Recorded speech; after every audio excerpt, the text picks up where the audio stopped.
자, 한번 읽어볼게요. 예수께서 이 모든 비유를 마치신 후에 그곳을 떠나서 고향으로 돌아가사 그들의 회당에서 가르치시니 그들이 놀라 이르되 이 사람의 이 지혜와 이런 능력이 어디서 났느냐? 이는 그 목수의 아들이 아니냐? 그 어머니는 마리아, 그 형제들은 야고보, 요셉, 시몬, 유다라 하지 않느냐? 그 너희들은 다 우리와 함께 있지 아니하냐? 그런즉 이 사람의 이 모든 것이 어디서 났느냐 하고 예수를 배척한지라. 예수께서 그들에게 말씀하시되 선지자가 자기 고향과 자기 집 외에서는 존경을 받지 않음이 없느니라 하시고 그들이 믿지 않음으로 말미암아 거기서 많은 능력을 행하지 아니하시니라.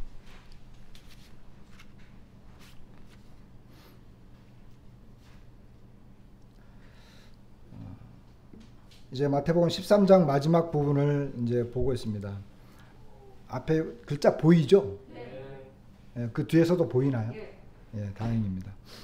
아니면 더 이렇게 확대를 시켜야 되니까 말씀을 드리는 거예요. 이 내용은 마가복음 6장에도 나와 있고 누가복음 4장에도 나와 있어요. 나중에 이제 비교를 하면서 말씀을 이렇게 보시면 좋습니다. 13장에서 예수님은 천국 비유를 말씀을 하셨어요. 천국에는 예수님의 말씀이 이렇게 뿌려지고 그 말씀으로 말미암아 풍성한 열매를 맺게 되는 데까지 이른다라고 하는 것을 예수님께서 말씀하셨고, 그리고 천국이 이루어져가는 그 과정 속에는 진실된 사람이 있는가 하면 거짓된 사람들도 있다. 그리고 여러 가지 그 말씀은 방해를 받게 된다.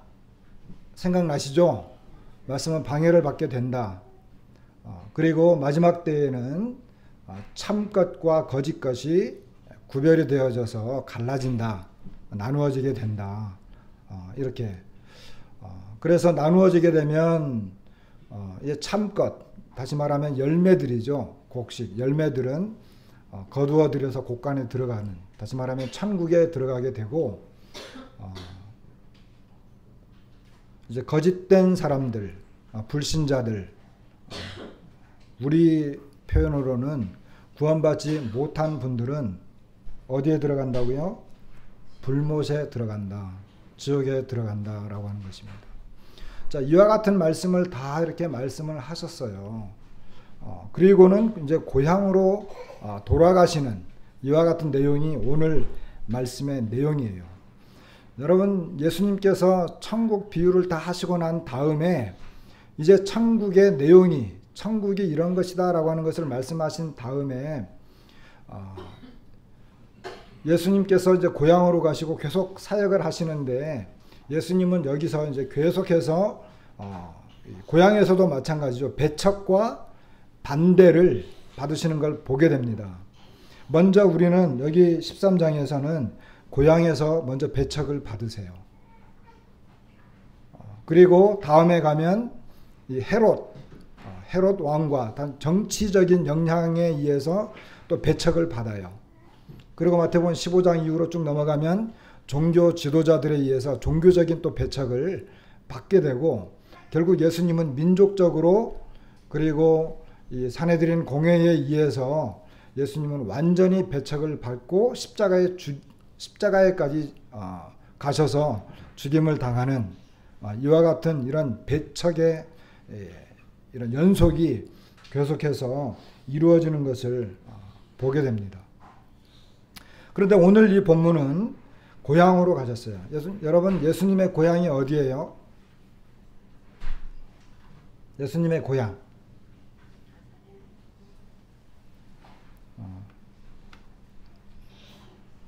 여기 누가복음이에요. 금방 누가복음으로 온 거예요. 이 앞에를 보시면 성경이 금방.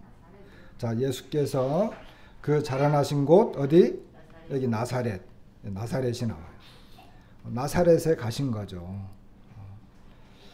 요 누가복음 4장에 나와 있는 요 내용은 마태복음 13장의 요 내용하고 겹치기 때문에 같은 내용인지 아니면 그 앞전에 일어난 일인지 정확히는 모르겠지만 학자들마다 좀 달리 이야기를 하는 것 같아요.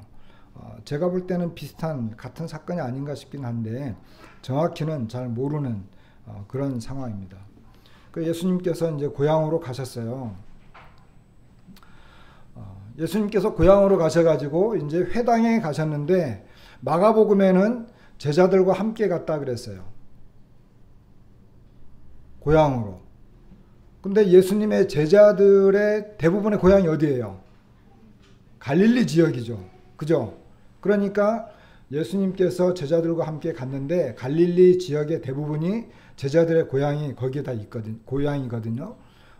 그래서 이제 특별히 여기 고향을 어떤 사람들은 나사렛이 아니고 가버나움으로 가셨다 이렇게 주장하는 사람들도 덜어 있어요. 뭐 그렇게 크게 중요하진 않은데 어쨌든 뭐 나사렛으로 갔다고 한다면 제자들도 함께 갔다. 제자들도 함께 갔다라고 하는 건 뭘까요? 이 천국의 말씀을 구체적이고 아주 상세하게 깨달은 사람들이 누구와 더불어서 예수님과 더불어서 함께 간 거예요. 그러니까 예수님께서 천국 복음을 전하는 그 사역이 어디에도 전해져야 된다. 고향에도 전해져야 된다. 그리고 고향에도 함께 가서 그 사역을 감당하시기를 원하셨어요. 그런데 고향에 갔더니 고향에 이제 그 회당 안식일에 여기는 이제 안식일에 빠졌는데 회당에 들어가셨습니다. 그리고 회당에서 가르치셨는데 그 고향 사람들이 굉장히 놀랐어요. 그러면서 하는 말이 이 사람의 이 지혜와 이런 능력이 어디서 났느냐. 그리고 55절에는 이는 그 목수의 아들이 아니냐. 그 어머니는 마리아, 그 형제들은 야고보, 요셉, 시몬, 유다라 하지 않느냐. 그 누이들은 다 우리와 함께 있지 아니하냐. 그런즉 이 사람의 이 모든 것이 어디서 났느냐. 여러분 예수님께서 고향에 왔는데 그 고향 사람들이 예수님을 다 어떻게 너무나 잘 알아봤다는 거예요. 아까 경찬 형제의 가정에 싹 들어왔는데 얼굴을 딱 보는 순간 제가 누군지 알았어요. 고향에 왔거든. 경찬이네. 아들 셋 있는 건 제가 몰랐는데 둘 낳나 싶었더니 셋이 생겼어요. 웃음이 아주 특이하셔요.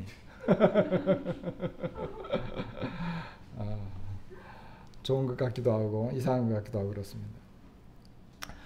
예수님께서 고향에 갔는데 그 고향 사람들이 예수님에 대해서 다 알아. 그리고 예수님이 어떤 분이신지를 다 알아요. 그 누가복음에 보시면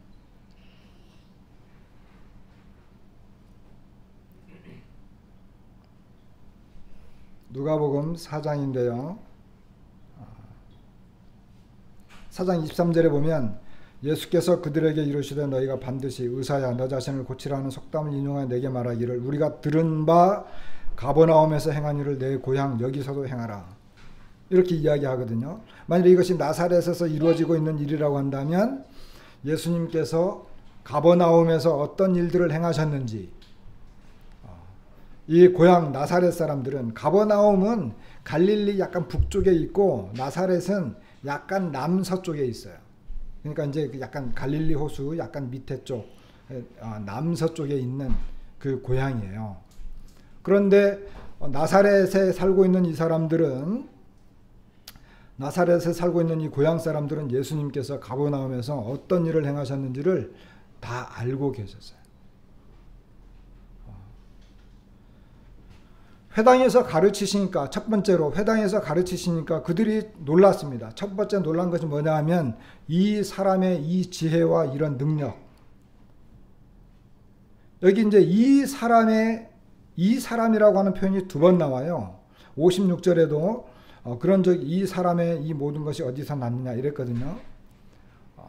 그런데 첫 번째는 그 사람들이 놀란 것이 뭐냐 하면 예수님의 지혜와 이런 능력이 어디서 났느냐는 거예요. 이건 놀란 거예요. 회당에서 예수님이 가르치셨는데 그 예수님의 이런 그 지혜와 능력이 굉장히 놀랐어요.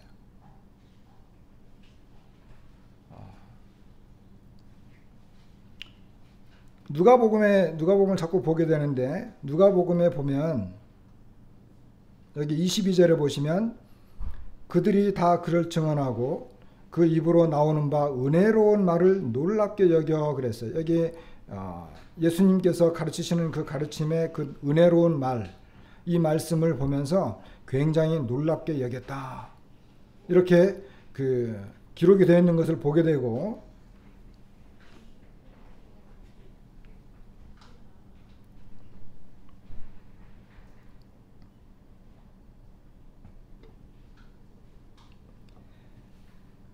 예수님께서 그 회당에서 그 사람들에게 가르칠 때 그 사람들은 어느 날 갑자기 예전에 고향에서 여기 그 56절에 있는 것처럼 함께 자라고 함께 놀고, 그리고 예수님이 이렇게 만들어준 여러 가지 그 예수님도 목수의 일을 했으니까 예수님께서 만들어준 아마 이런 그 소품들, 가구들 또는 고쳐주신 것, 이런 예수님이 무슨 일을 했는 것까지 다 알아요. 그런데 예수님께서 회당에서 가르치실 때 보니까 그 가르침은 굉장히 놀라운 가르침이었어요. 어느 날 갑자기 고향 사람이 왔는데 이 고향 사람이 굉장히 유명하고 그리고 굉장히 지혜롭고 굉장한 능력을 가지고 그냥 갑자기 나타난 거예요. 그러면 여러분 어떻게 했어요? 저 사람이 저런 사람이었나? 그죠? 저 사람이 저런 사람이었나? 우리가 알고 있기로는 저 사람 목수잖아. 저 사람이 학교를 제대로 다녔나? 언제 저렇게 저런 그 지혜와 지식이 뛰어난 사람이 됐지? 우리가 알기로는 아직 예수님의 나이가 30세 정도밖에 안 됐잖아요. 그러니까 그 예수님에 대해서 알고 있는 사람들은 예수님이 무슨 학교를 들어간 것도 아니고 전문적인 신학 공부를 한 것도 아니고 어떤 제사장 계열의 사람도 아니고, 그런데 예수님께서 가버나움에서 행한 일, 그리고 심지어 예루살렘에서 행한 일, 들려오는 소문에 의하면 굉장히 놀라운 일을 했다고는 하지만 고향에 들어와서 예수님이 직접 가르치기 전까지는 그냥 긴가민가 했었을 거예요. 그런데 예수님께서 어느 날 느닷없이 제자들을 대동해가지고 딱 나타나서 회당에서 가르치시는데 그 가르치심이 너무나 놀라운 거예요. 어느 날 해성같이 나타난 고향 사람인데 그 사람의 지혜와 지식 그리고 특별히 능력, 이와 같은 것에 고향 사람들은 놀란 거예요. 근데 우리가 여기서 주의해야 볼 것은 나중에도 보겠습니다만은 여기 아까 이 사람의 지혜, 이 사람의 이 모든 것, 다시 말하면 고향 사람들은 예수님을 볼 때 단순히 사람으로밖에 보지 않았어요. 고향 사람으로밖에 보지 않았어요. 고향에 알고 지내던 친구에 불과했어요. 고향에서 알았었던 그 목수의 아들, 요셉 아들이잖아. 마리아, 이 마가복음 6장에는 마리아의 아들이라고 하는 놀라운 표현을 써요. 마리아의 아들. 마가복음에 보시면 이 사람이 3절에 보면 이 사람이 마리아의 아들 목수가 아니냐 이렇게 표현했잖아요. 그런데 보통 누구 아들 하면 저는 우리 경창에 이제 죄송해요. 우리 자매님 이름을 잘 몰라서. 근데 우리 여기 저 큰아들 이름 잘 몰라요. 근데 우리가 볼 때 경찬 형제 아들이야 이러잖아요. 그러죠? 누구 아들을 이렇게 이야기할 때 아버지의 이름을 따서 부르잖아요. 누구 아들 그러잖아요. 그런데 여기 마가복음에는 누구의 아들요? 마리아의 아들, 직업이 목수. 그럼 마리아의 아들이라고 표현할 때는 그 표현에 어떤 의미가 들었을 것 같아요?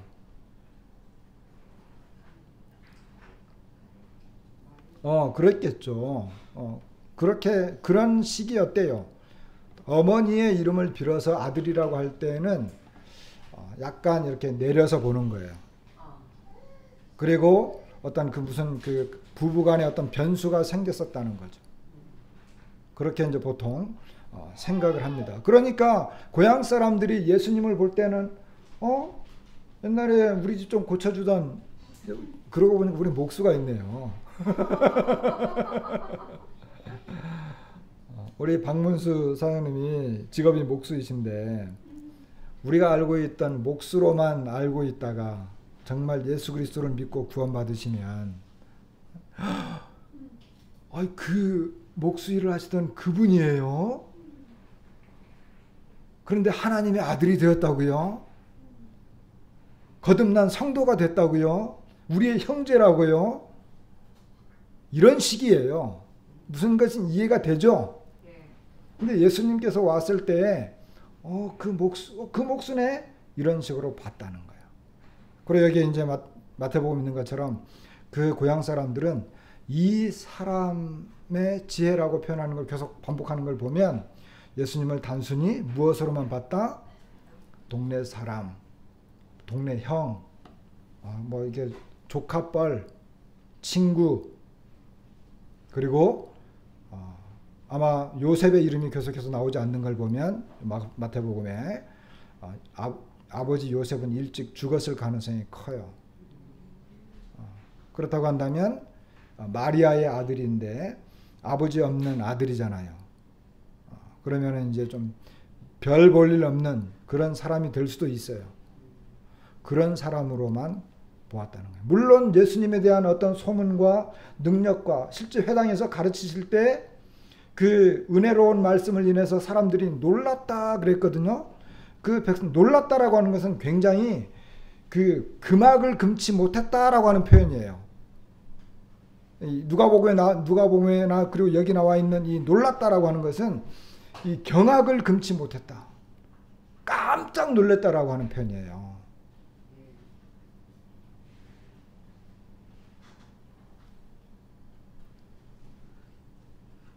이제 예를 들면은 우리 이제 가온이가 이제 초등학교 5학년밖에 안 되잖아요. 그런데 이제 뭐 중학교를 육지 가서 했어. 한 10년 만에 20년 만에 만났는데 위대한 사람이 돼가지고 돌아온 거예요. 그리고 교회에 와가지고 막 그냥 복음 전도를 그냥 아주 그냥 힘있고 멋있는 전도자가 돼가지고 복음을 아주 힘있게 전해. 그럴 때 제가 가온이 맞아?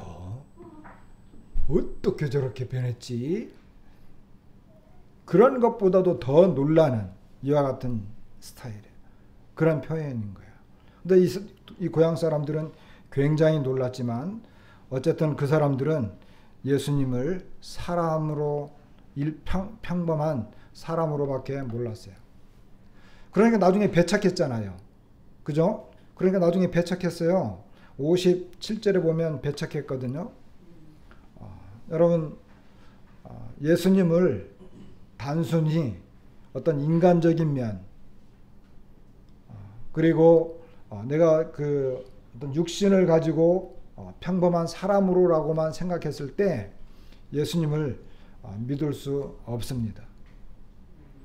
이 고향 사람들은 예수님께서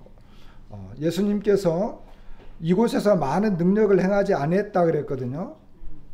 능력을 행하기는 했어요. 많은 능력을 행하지 않은 거예요. 근데 어떤 사람들은 고향 사람들을 좀 더 배려해서 그랬을지도 모른다. 왜? 어차피 믿지 않기 때문에 예수님께서 그들에게 많은 능력을 하면 그 많은 능력을 행했음에도 불구하고 믿지 않으면 그건 더 큰 죄잖아요. 그죠? 우리가 그 11장인가 보면 왜 예수님께서 그 권능을 가장 많이 행하신 고을들이 회개하지 않았다 그랬잖아요. 그렇죠? 그러면서 화 있을진저 고라신, 화 있을진저 벳세다야, 가버나움아 내가 하늘에까지 높아지겠느냐, 음부에까지 낮아지리라. 이런 그 말씀을 하셨어요. 그러니까 표적과 기적을 많이 행했다고 해서, 그리고 정말 놀라운 지혜로운 말씀을 증거했고 전도를 아주 멋지게 했다고 해서 사람들이 다 믿는 것은 아니다라고 하는 거예요. 제가 여기서 지구상에서 가장 유명한 전도자가 돼가지고 복음을 전해도 우리 가운데서는 믿지 않는 사람들이 얼마든지 있어요. 그런데 예수님께서 가르치시고 능력을 행했을 때 얼마나 놀라웠겠어요. 그럼에도 불구하고 이 사람들은 믿지 않았어요. 그럼 예수님께서 더 이상 능력을 행하실 수가, 예수님의 능력이 줄어들었다는 게 아니고 예수님께서 오히려 그 사람들을 배려했을 가능성이 있다는 것입니다. 안 한 거예요. 그리고 나사렛 사람들은 그리고 갈릴리 지역은 예전에 아수르가 공격을 해와가지고 이 갈릴리 지역을 완전히 이제 초토화시켜서 거기 군대를 주둔하고 이방 사람들을 갖다 막 심었잖아요. 그래서 이제 그 당시에 기록된 성경은 갈릴리를 이방 땅으로 묘사했어요. 그렇기 때문에 이 산헤드린 공회원들은 어떻게 했어요? 니고데모에게, 야, 갈릴리에서, 너도 갈릴리에서 왔냐? 갈릴리에서는 선지자가 날 수 없지 않느냐? 한번 성경 찾아봐라. 이런 말씀 하셨죠. 그리고 누구죠? 나다나엘인가요? 빌립이 가서 복음을 전하니까 메시아를 만났어. 나사렛, 그분, 나사렛에서 오신 그분 메시아를 만났어. 그러니까 뭐라 그랬어요? 나사렛에서 무슨 메시아가 나와? 이런 이야기를 한 거예요. 그러니까 예수님을 믿지 않고 예수님의 능력을 제한하거나 예수님으로 하여금 더 이상 능력을 나타내지 못하도록 이 사람들은 자기 자신들 속에서 이미 불신과 그리고 자신들에게서는 더 이상 어떤 하나님을 향한 이런 믿음이 생겨날 수 없다라고 하는 이런 것들을 갖고 있었던 거예요. 그렇게 되면 예수님을 믿을 수 없어요. 보통 사람들의 마음에 어떻게 나 같은 사람이 내가 살아온 삶이 어떤데, 내가 하나님 앞에 지은 죄가 어떤데 어떻게 내가 믿을 수 있겠어? 내가 어떻게 구원받을 수 있겠어? 이런 생각들을 하거든요. 그런 생각들을 하게 되면 이 예수님의 이 능력 있는 구원의 말씀과 그리고 예수님께서 행하신 이 모든 능력들을 믿을 때 많이 제약을 받는 거예요. 믿기가 어려워진 거예요. 이 고향 사람들도 일종의 그런 사람들이었어요. 그러면 믿기가 어려워요. 그리고 예수님의 말씀의 능력이 나한테 나타나기가 어려워지는 거예요. 그런 것들을 내려놓고 솔직하게, 예수님, 저는 정말 죄가 많은 사람입니다.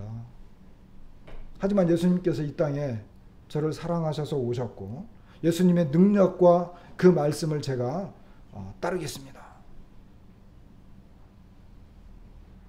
이와 같은 자세가 있을 때 예수님을 믿기가 더 쉬워지는 거예요. 근데 고향 사람들은 그러지를 못했던 거예요. 단순히 인간적이고 고향 사람이고 육신적인, 여기 뭐 목수가 아니냐, 요셉의 아들이 아니냐, 그 형제들, 여기 형제들 다 있지 않느냐. 근데 이 형제들이요, 예수님의 형제들 나와 있죠. 야고보, 요셉, 시몬, 유다. 그죠? 이 사람들이 이때만 해도요, 예수님 믿지 않았어요. 형제들도. 이 형제들이 예수님 믿지 않았어요. 이 형제들이 예수님을 믿은 때는 언제예요? 형제들이 예수님을 믿은 때. 형제들이 예수님을 믿을 때는 예수님이 부활하신 다음이에요. 예수님 부활하신 다음에 형제들이 예수님을 믿었어요. 그래서 여기 나오는 야고보, 아마 야고보가 제일 큰 형 같아요. 그냥 예수님의 바로 밑에 동생이죠. 그러니까 야고보는 부활하신 예수님을 믿었는데 나중에 예루살렘 교회의 그 장로가 돼요. 그리고 요셉과 시몬은 기록이 나와 있지 않고 유다는 유다서를 기록해요. 그런데 이때 예수님을 믿어서 그랬냐? 그렇지 않아요. 이 사람들도 고향 사람들, 다른 사람들처럼 예수님을 똑같이 배척했어요. 그런데 나중에 예수님이 부활하시고 나타나니까 그때 예수님을 믿은 거예요. 그리고 이 사람들이 이야기를 해요. 그 누이들은, 자, 두 번째, 그 누이들은 다 우리와 함께 있지 않냐. 그러니까 예수님의 여동생들은 다 우리와 함께 있지 아니하느냐, 이 말은 아마 시집을 갔을 가능성이 커요. 시집을 갔을 거예요. 그러니까 다른 그 동네에 다른 이 남편을 둔 사람들이 된 거예요. 그러니까 그 중에 예수님하고 무슨 천암매부지간 되는 거잖아요. 그죠? 그 사람들이 이름이 나와 있질 않아. 근데 그 사람들이 예수님을 믿었다는 거야, 안 믿었다는 거야? 안 믿어요. 예, 여기 보니까 그 너희들은 다 우리와 함께 있지 아니하냐. 여기 그런즉 56절의 중간에 그런즉 이 표현이 나오는데, 야, 제주도말로, 우리 제주도말로 표현하면, 야, 우리 각시가 여기 있잖아. 그런데 우리가 다 알고 있는데 이 사람, 우리 아내, 우리 집사람의 남편, 오빠가 예수님이잖아. 다 이거 잘 알고 있는데 이 사람 그 능력이 어디서 나온 거지? 이 사람이 모든 것이 어디서 났느냐? 이 말은 예수님을 굉장히 무시했다는 거예요. 그리고 믿지 않았다는 거예요. 그럼 예수님을 어떤 우리의 육신적인 눈과 인간적인 눈, 그리고 예수님을 단순히 사람으로만 생각하기 때문에 아무리 예수님이 능력을 행하고 지혜를 가르쳐도 사람들이 믿을 수 없었던 것을 보게 됩니다. 그럼 우리는 예수님을 어떻게 봐야 되나요? 우리는 예수님을 어떻게 보고 있나요? 예수님을 그냥 몫으로 보고 있나요? 4대 성인 중에 하나, 굉장히 지혜로운 분, 기독교 창시자, 어떻게 보고 있나요? 하나님. 예수님은 하나님이에요. 하나님의 아들로. 자, 그런 부분에 대해서 좀 더 찾아보겠습니다.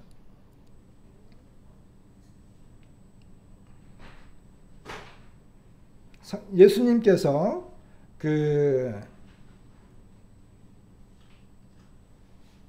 예수님을 믿지 못했던 요한복음 10장에 보면, 요한복음 10장 30절부터 좀 볼게요. 예수님께서 이런 말씀 하셨어요. 여기 26절에 보면 너희가 내 양이 아니므로 믿지 아니하는도다. 내 양은 내 음성을 들으며 나는 그들을 알며 그들은 나를 따르느니라. 내가 그들에게 영생을 주노니 영원히 멸망하지 아니할 것이요 또 그들을 내 손에서 빼앗을 자가 없느니라. 굉장히 중요한 말씀이죠. 이런 말씀을 하실 수 있는 것은 하나님이 아니라면 이런 말씀을 할 수 없어요. 하나님께서 내 양은 내 음성을 듣는다. 나는 그들에게 영생을 주노니 영원히 멸망치 않고 그들을 내 손에서 빼앗을 자가 없다. 누가 이런 말을 할 수 있어요? 그들을 주신 내 아버지는 만물보다 크심에 아무도 아버지 손에서 빼앗을 수 없느니라. 나와 아버지는 하나이니라 하신대 그랬어요. 그러니까 어땠어요?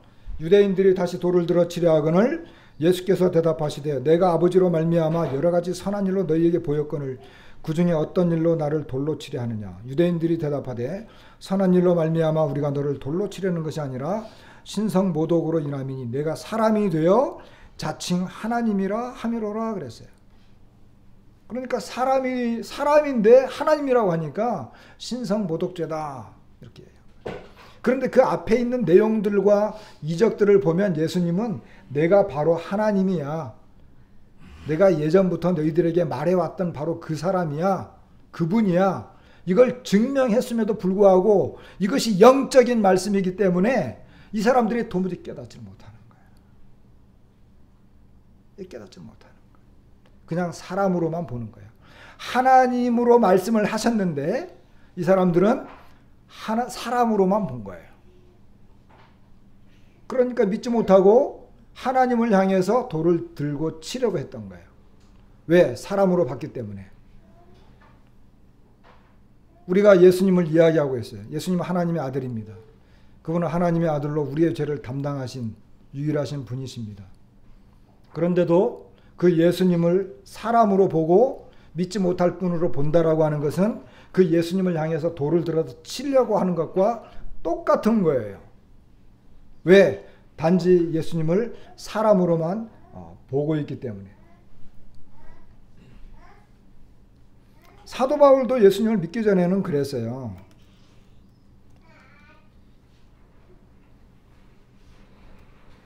사도 바울이 아그리파 왕 앞에서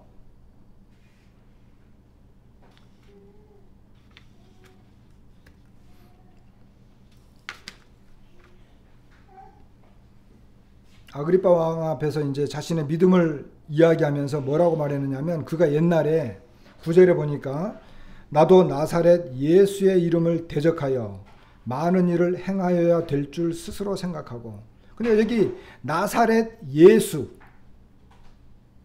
나사렛 예수라고 하는 그 이름, 그것은 나사렛에서 무슨 선지자가 나오고 나사렛에서 무슨 메시아가 나와? 그 예수가 그리스도라고 이 율법의 저주를 받아야 될 사람들 하면서 다 죽이러 다닌 거예요. 사도 바울도 예수님을 처음에는 그렇게 예수님에 대해서 그렇게 사람으로밖에, 그리고 율법의 저주를 받아야 될 사람들로만 봤던 거예요. 그렇게 생각했던 거예요. 고향 사람들처럼 예수님에 대해서 그렇게 보았을 때는 도저히 이해할 수도 없고 믿을 수도 없었던 것을 보게 됩니다.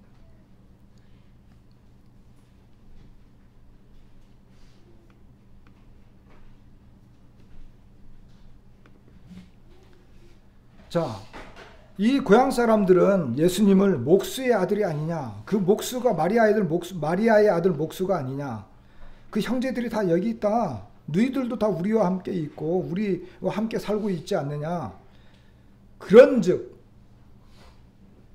이 사람의 이 모든 것이 어디서 났느냐, 예수님에게 있는 그 지혜와 지식 그리고 그 능력, 이 모든 것들이 어디서 났느냐. 이건 정말 이 사람들이 정말 알 수 없었던 거예요.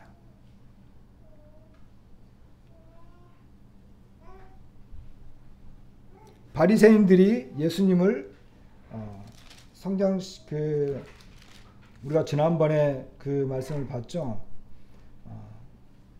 이 바리새인들은 예수님의 행하신 그 능력이나 이런 것들을 귀신의 왕 바알세불을 통해서 했다, 이런 이야기 했죠. 여러분, 구약 성경을 읽다 보면 삼손이 굉장히 힘이 세잖아요. 그죠? 삼손이 굉장히 힘이 세요. 그래가지고 그냥 뭐 나귀떡 하나로 1000명을 때려잡고 뭐 도저히 삼손을 이길 수가 없어. 그러니까 블레셋 사람들이 어떻게 해요? 도대체 저 삼손의 힘이 어디서 나오냐? 어디서 나오냐? 그래가지고 누구를 유혹해요? 야, 삼손의 힘이 어디서 나오는지 좀 알아봐라. 그러잖아요.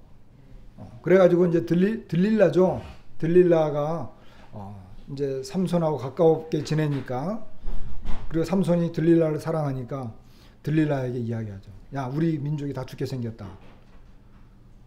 너가 이제 삼손의 아내가 되어가지고 삼손의 힘이 어디서 나오는지 좀 알아봐라. 그렇게 하잖아요.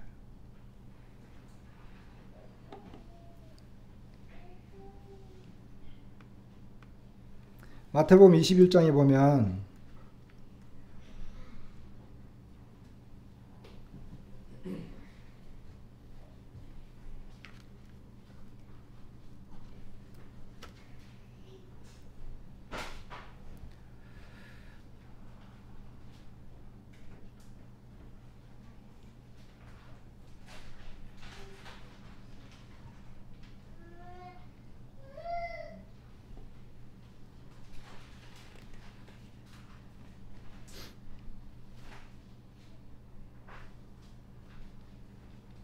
예수님께서 이제 그 성전에 들어가시잖아요.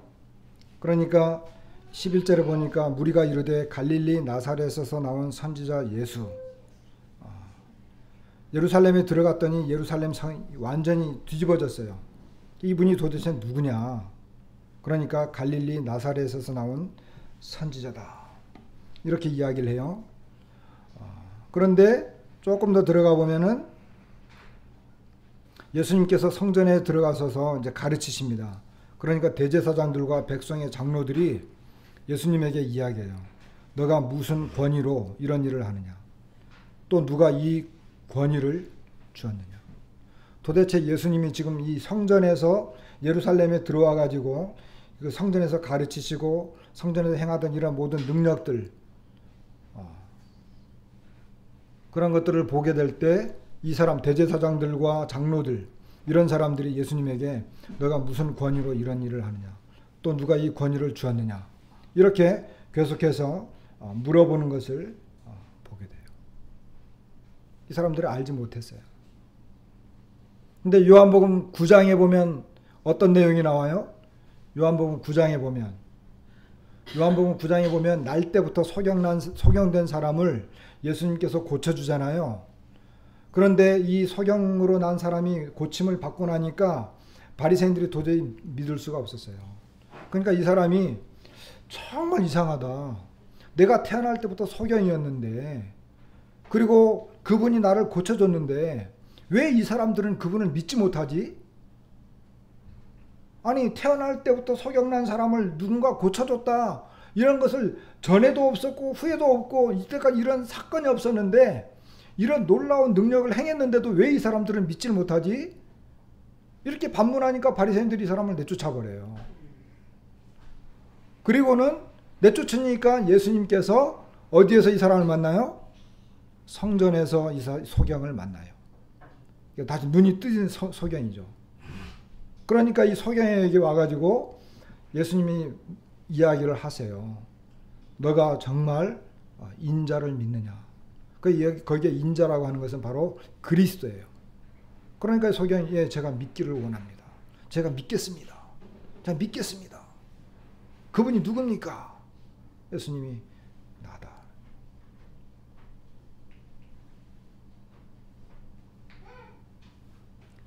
그러니까 똑같은 그분이지만, 예수님 그분은 똑같은 예수님이지만 종교 지도자들, 정치인들, 고향 사람들, 이런 사람들은 예수님을 단지 동네 사람, 그냥 갈릴리 나사렛에서 나온 별 볼 일 없는 목수,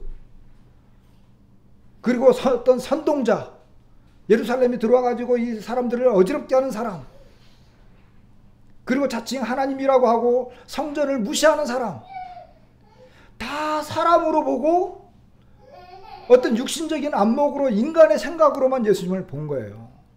그런데 그 예수님을 메시아로, 그리스도로, 정말 구원자로, 하나님으로 믿는 사람들은 불과 몇 사람 안 됐다는 거예요. 그 태어날 때부터 소경으로 난 사람이 고침을 받고 나서 그 예수님을 믿을 때에도 그 소경만 믿은 거예요. 그러니까 우리의 시선과 이 육안의 눈이 예수님을 어떻게 보고 있느냐에 따라서 그분이 하나님이 될 수도 있고 단지 이 사람에 불과할 수도 있다라고 하는 거예요. 여러분의 눈에 보이는 그 예수님은 어떤 분이에요? 우리가 생각하고 있는 이 예수님은 어떤 예수님이에요?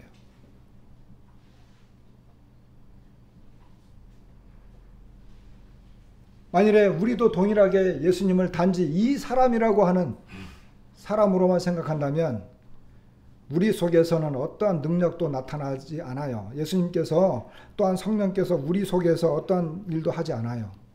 인간적인 생각으로 예수님을 생각한다면. 지금 제가 이제 이런 이렇게 부서 이런 이야기하고 형제들하고 이야기하고 공부하고 그러잖아요.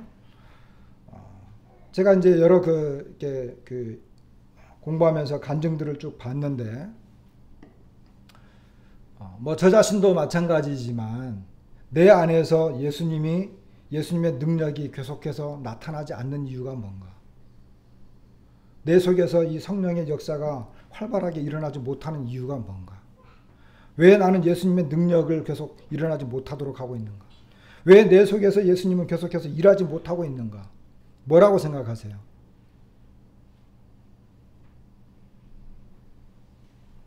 내가 소극적인 사람이라서?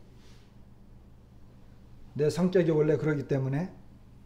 그러지 않아요. 그건 다 자기가 자기 자신을 속이는 거예요. 우리는요, 우리 스스로 내 자신을 속일 수 있어요.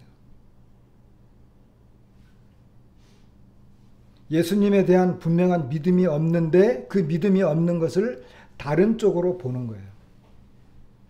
저는요, 원래 그래요. 저는 두려움이 많아요. 저는 소극적인 사람이에요.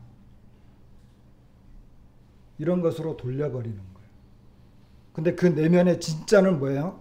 그 내면의 진짜 믿음이 없는 거야. 근데 그 믿음이 없는 걸 다른 쪽으로 돌려버려요. 여기 고향 사람들도 마찬가지였어요. 예수님을 믿지 못하는 많은 사람들이 다 그런 거예요. 오늘 시간이 없어서 제가 여기 나와 있는 말씀을 다 볼 수가 없는데 우리 데살로니가 전서에 있는 말씀 한 구절 보고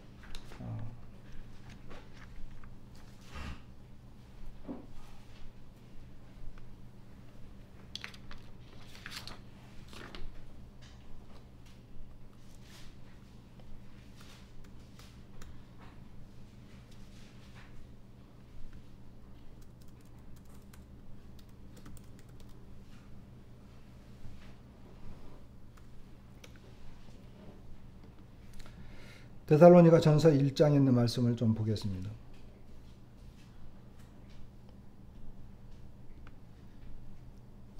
이 말씀 보기 전에 우리가 알고 있는 마태복음 17장에 가면 사람들이 그 제자들이 그 어떤 믿음이 없어요. 그러니까 예수님께서 그러죠. 17장에 그 찾지는 마세요. 거기에서 예수님께서 어떤 사람들이 이제 이 질병에 걸린 이 간질인데 이 환자를 고치지 못하니까 왜 우리가 고치지 못했습니까? 이 귀신을 쫓아내지 못했습니까? 그럴 때 예수님이 너희에게 믿음이 없어서 그렇다. 너희에게 겨자씨만한 믿음이 있다고 한다면 이 산을 옮길 수도 있다. 이런 말씀을 하신 그런 그 내용이 나와요. 대충 아시죠? 겨자씨 믿음. 결국 예수님께서 우리에게 말씀하시는 것은 믿음을 말하는 거예요. 믿음을. 그런데 우리가 천국 비유에서 겨자씨는 어떤 것을 말한다 그랬어요? 겨자씨는 자라는 거죠. 그죠? 자라가지고 나중에 새들이 깃들 정도로. 근데 우리에게 이 믿음이 없기 때문에 항상 문제가 되는 거예요. 그런데 여기 데살로니가 성도들에게 사도 바울은 편지를 하면서 뭐라고 말을 했냐? 7절 보세요. 그러므로 너희가 마게도냐와 아가야에 있는 모든 믿는 자의 뭐가 됐다고요? 본이 되었다. 8절 주의 말씀이 너희에게로부터 마게도냐와 아가야에 들릴 뿐 아니라 하나님을 향하는 너희의 믿음의 소문이, 이 사람들의 믿음이 막 소문이 난 거예요.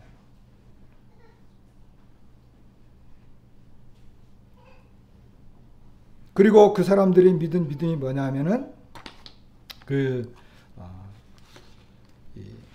살아계신 우상을 버리고 살아계신 하나님께로 돌아왔다라고 하는 이와 같은 내용, 이런 믿음들이 있었고, 그 다음에 예수님께서 10절에 보면 예수님께서 다시 하늘로부터 강림하실 것을 너희가, 여기 보면 어떻게 기다리는지를 말하니 그래요.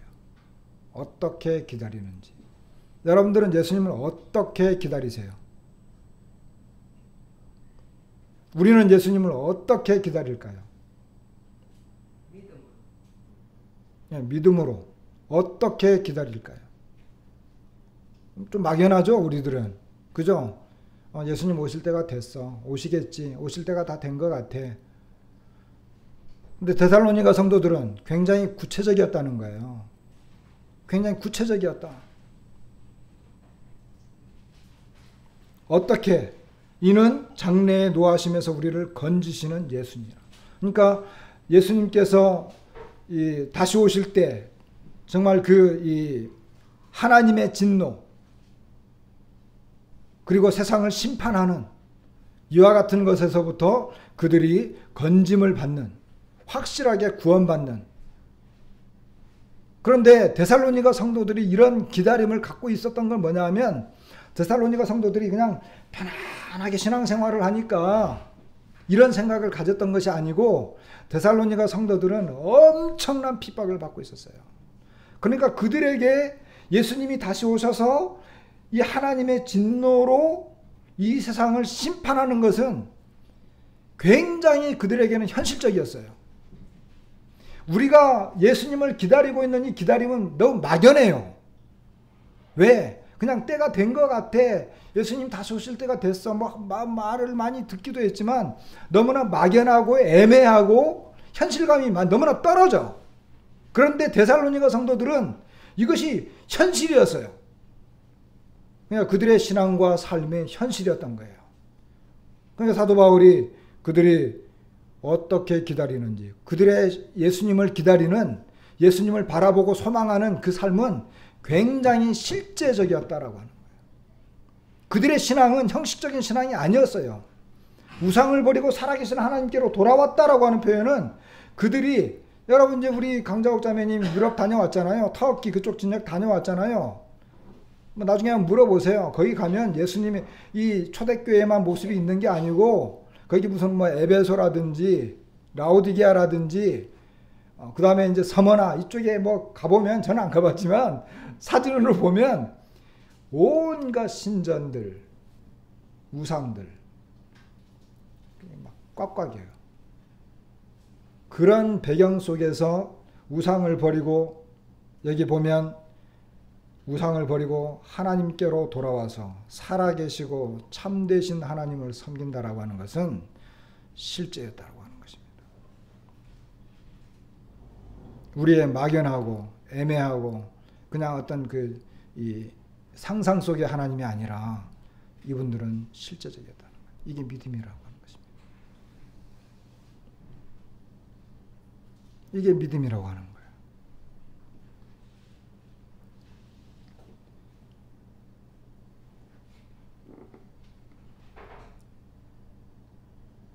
왜 이 사람들이 이와 같은 그 믿음을 가졌을까?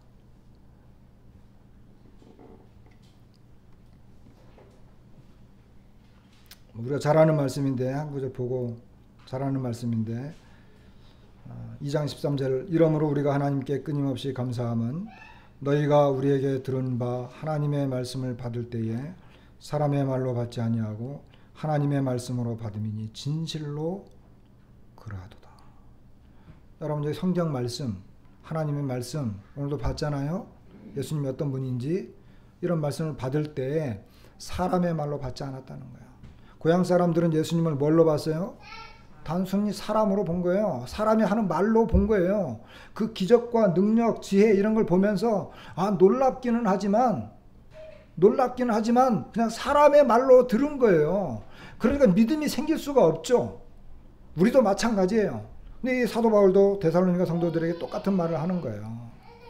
그들이 사람의 말로 받지 아니하고 하나님의 말씀으로 받았는데 진실로 아멘 했다는 거예요.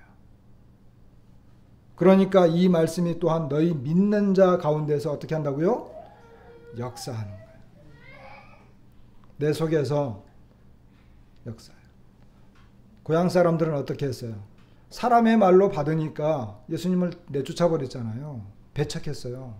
근데 하나님의 말씀으로 받으면 그 말씀이 내 속에서 역사하는 거예요. 역사한다라고 하는 것은 힘있게 운동한다는 말이에요.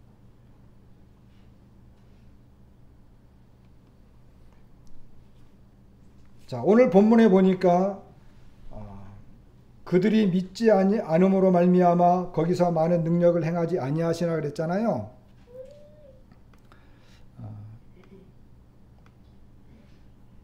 여기 이제 그들이 믿지 않음으로 말미암아 거기서 많은 능력을 행하지 아니하시나. 마가복음에는 어떻게 기록이 됐느냐? 마가복음에는 여기 보세요. 거기서는 아무 권능도 행하실 수 없어 다만 소수의 병자에게 안수하여 고치실 뿐이었고 그들이 믿지 않음을 이상히 여기셨더라 그랬어요. 여기 이상히 여기셨다. 믿지 않음을 이상히 여기셨다. 요 이상히 여기셨다 이것도 굉장히 놀랐다라고 하는 표현이거든요. 근데 이 굉장히 놀랐다라고 하는 것은 예수님께서 바다 위를 막 걸어왔어. 그러니까 제자들이 깜짝 놀랐어. 그죠? 깜짝 놀라면서 예수님에게 막 엎드려 절했어요. 거기 예수님을 향해서 절하다라고 하는, 이 절하다라고 하는 표현이 여기 이상히 여겼다라고 하는 말하고 같은 단어예요. 그러니까 마태가 그들이 깜짝 놀랐다라고 하는 표현을 그대로 쓰지 못하고 너무 놀란 나머지 예수님을 향해서 엎드려 절한 거예요. 그렇게 놀란 거예요. 그러니까 여기 표현은 어떤 사람들이 이 사람들이 하나님의 어떤 능력과 말씀과 어떤 기적을 보았을 때 그 어떤 경외심과 두려움으로 놀라는, 이와 같은 표현을 할 때 이 단어를 써요. 그런데 안타깝고 안타깝게도 마태복음 이 본문에서는 이것이 뒤집어졌어요. 오히려 예수님이 놀란 거예요. 사람들이 하나님의 이 기적과 능력 이런 걸 볼 때 깜짝 놀라서 정말 경탄할 수밖에 없는 그런 놀라움을 가졌을 때 이 표현을 쓰는데, 여기서는 오히려 예수님이 놀랬고 예수님이 놀란 거예요. 이 거꾸로 된 거예요. 여러분, 말씀을 마칩시다. 믿지 않은 상태로 주님을 보게 되면, 그리고 어떤 면에서 아직도 예수님을 믿지 못하고 하나님의 말씀을 믿지 못하고 예수님을 모르고 부인하거나 배척하거나 또는 불신하게 될 때, 여러분, 하늘의 천사들, 예수님조차도 신기할 정도로 놀라워하는 거예요. 아니, 왜 믿지 못하는 거지? 이러는 거예요. 그러니까 우리는 이런 내용을 보면서 우리는 믿는 거죠. 우리 자신을 다시 한번 돌아봐야 되는 거죠. 예수님에 대해서 고향 사람들은 그렇게 했지만 우리가 적용하고 우리가 이 말씀을 볼 때에는, 우리가 이 내용을 생각해 볼 때는 정말 예수님은 하나님의 아들이시지. 내 속에서 나는 어떻게 하나님을 배척하거나 또는 불신 가운데 있지는 않는가, 이런 걸 한번 돌아보게 되는 거예요. 그리고 내 속에서 이 하나님의 능력이 역사하지 못하고 있다고 한다면 나는 예수님을 그냥 피상적으로 어떤 말씀을 보면서 어떤 피상적으로 말씀을 보고는 있지 않은가, 이런 것들을 생각해 보게 되는 거예요. 우리의 믿음을 다시 한번 점검해보고 예수님에 대해서 다시 한번 생각해보는 거예요. 이 내용을 이렇게 다 적으셔서 여기 제목을 뭐라고 했느냐면은 가령골 교회의 아름다운 섬김이라고 했어요. 여러분들이 교회에서 어떤 부분에서 교회를 섬기고 싶은지 그 부분을 적는 거예요. 이것은 어떤 책임을 부여하는 것도 아니고 무슨 의무적으로 하는 것도 아니고, 이 교회에서 내가 어떤 부분에서 어떻게 교회를 섬기고 싶다, 관심이 있다, 이렇게 했을 때 이렇게 적는 거고, 이걸 참고를 해서 이제 각자 팀들이 정해질 거예요. 아시겠죠? 믿음을 가지시고 적으시기 바랍니다. 오늘 말씀을 마치겠습니다.